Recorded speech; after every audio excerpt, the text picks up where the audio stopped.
안녕하십니까. 대간장명철학연구원 교장 이육재입니다. 반갑습니다.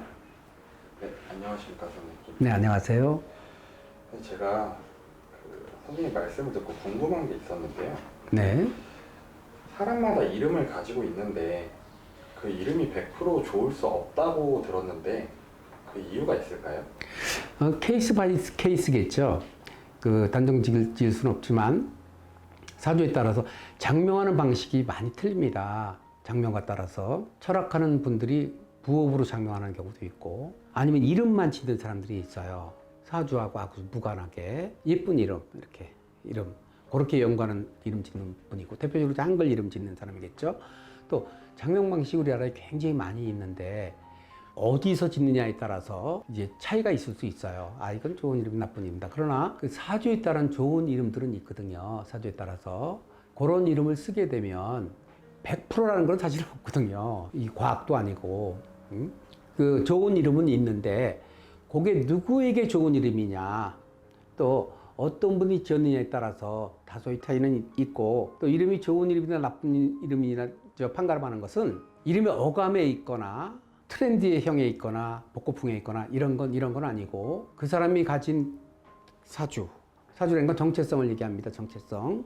너는 이러이러한 사람이야. 거기에 부합되는 이름 같은 경우는 이렇게 좋은 이름이다 이렇게 볼 수 있고 그런 평을 들을 수 있습니다.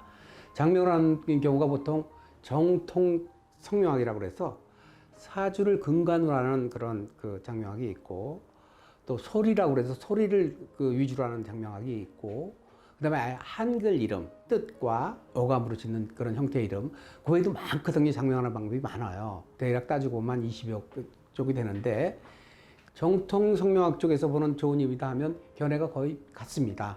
좋은 이름은 있는데 그게 100% 좋은 이름이다, 막 100% 좋지 않다 이렇게 판단하는 것은 아닙니다. 제 주변에도 아직 돌림자 이름을 쓰는 경우가 많더라고요. 돌림자에 대해서 어떻게 생각하시나요? 요즘도 이제 돌림자, 즉 항렬자라 그러죠. 항렬자 쓰는 집안이 꽤 많이 있습니다. 다만 한 15년 전, 한 20년 전만 하더라도 어르신들이 오시면 무조건 돌림자 써달라 이렇게 해서 항렬자를 무조건 쓰는 경우가 많았습니다. 그 타협의 여지가 없이 그냥 돌림자 쓰고 이렇게 짓는 경우가 있었는데 시대가 잠깐 바뀌었습니다. 10년, 15년 이 사이에 바뀌어서 완고하시던 분이 많이 이렇게 뒤로 가시고 밑에 세대들이 부모님 세대, 할아버지 할머니 세대로 올라오시면서 시대가 바뀌었습니다. 그래서 지금 주제는 항렬자가 좋으면 이름에 써주시고 항렬자가 좋지 않으면 그냥 좋은 이름 써주세요. 이렇게 하는 분이 많이 들었습니다. 제가 볼 때 항렬자 쓰면 과연 좋은가, 항렬자 쓰면 좋지 않은가 이렇게 볼 때 저는 항렬자 쓰고 이름이 잘 나오는 데가 있어요. 우리가 족보를 보면 김해김씨 38대 손, 39대는 쭉 족보를 보면 성공하는 사람들이 많은 데가 있어요. 교수라든지 정치인, 장관 많은 데가 있고 어떤 데는 인물이 적은 데가 있어요. 그게 항렬자 쓰고 이름이 잘 안 나오는 집안대에서는 인물이 조금 덜 나오더라고요. 그래서 항렬자 쓰고 발복하는 경우는 항렬이라는 건 조상의 기운이거든요. 내가 성씨에 따르는 조상의 기운을 받는 거거든요. 그래서 그 항렬자 이름이 사주랑도 잘 맞으면서 좋은 구성의 이름이 나오면 저는 100% 항렬자를 먼저 권해드리고, 그러자 항렬자를 써서는 전혀 남의 이름이 되는 항렬자에 있을 때는 타협을 합니다. 왜냐면 집안에 이름도 있고 하니까. 그러면 항렬자는 족보 쪽에 뼈대에 있는 집안이다 그러면 다 족보가 있거든요. 또 웬만한 집안들은 다 족보가 있어요. 족보를 만들어요, 이렇게 때에 따라서. 그래서 그런 쪽에 족보에 쓸 이름하고 이제 갈아 열고 지금 호족상 이름 이렇게 쓰거든요. 이름이 아닌 경우는 배제시켜 드리고 호족상 이름을 지어 드리는데 이게 요즘 합리적으로 흘러가는 것 같습니다. 할아버지 할머니 세대들이 오시면 예전에는 아까 말씀드린 대로 안 된다, 무조건 써야 된다는 완고함이 좀 사라지고 좀 편한 대로 좀 해주십시오 이렇게 추세가 바뀌었는데, 항렬자가 만약에 좋은 역할을 하지 않는다, 다소 앞길에 걸림길이 된다 하면 굳이 항렬자를 고집하지는 않는다, 고집하지 않는 게 바람직하지 않을까 싶습니다. 지금 무한 경쟁 시대입니다. 이름도 경쟁력입니다. 이름도 경쟁력인데 내가 항렬자에 갇혀가지고 여러 사람 중에 이름만 되면 낮춰보고 비하대고 보고 하는 건 내 경쟁력을 낮추는 거거든요. 그래서 돌림자가 좋다 하면 쓰시는 게 우선이고 돌림자가 아니라 하면 안 쓰는 게 좋겠다. 이 저의 생각입니다. 이름을 지을 때 그 이름마다 가격이 좀 천지차이인 걸로 알고 있는데 이름마다 가격이 다른 이유가 어떤 것 때문인지. 장명소마다 좀 다를 수 있고요. 장명의 방식에 따라서 좀 다를 수도 있고요. 우리가 음식점 가격하고 비슷하다고 보면 됩니다. 스낵 코너라든지 아니 정통 음식하고 가격 차이가 나겠죠. 이름도 이제 실력에 따라서 그 자기 받는 양만큼 받는 거거든요.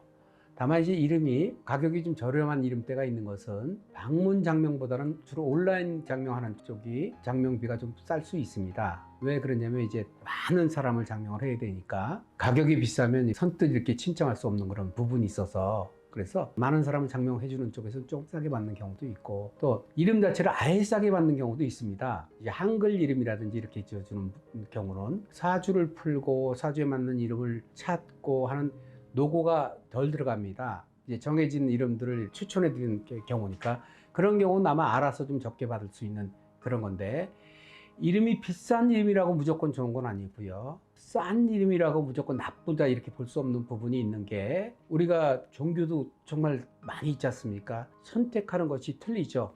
그것처럼 장명소도 자기가 선택하는 그 폭이 넓은 것이지 비싼 이름은 좋은 이름, 싼 이름은 나쁜 이름 이런 공식과 상관없이 이제 부모님들의 그 선호거든요. 이제 소개를 받는 경우도 있고 선호에 따라서 인터넷 검색에서 쉽게 접근하는 방법도 있고 그러시니까 그 장명비가 다양하다는 것은 장명을 하는 분들의 선택에 있어서는 좋지 않을까 싶습니다. 그래서 아까 말씀드린 대로 비싼 이름이 좋은 이름이고 그러면 막 500만 원, 600만 원 이런 이름이 좋은 이름이어야 되는데 그렇지는 않고 장명하는 방식에 따라서 자기의 능력만큼 이렇게 받는 게 금액이 아닌가 싶습니다. 그래서 아까 말씀드린 대로 장명비가 막 천차만별이다 해서 장명비로서 좋은 것과 나쁜 것 그 가리는 그런 기준은 아니다 이렇게 볼 수 있습니다.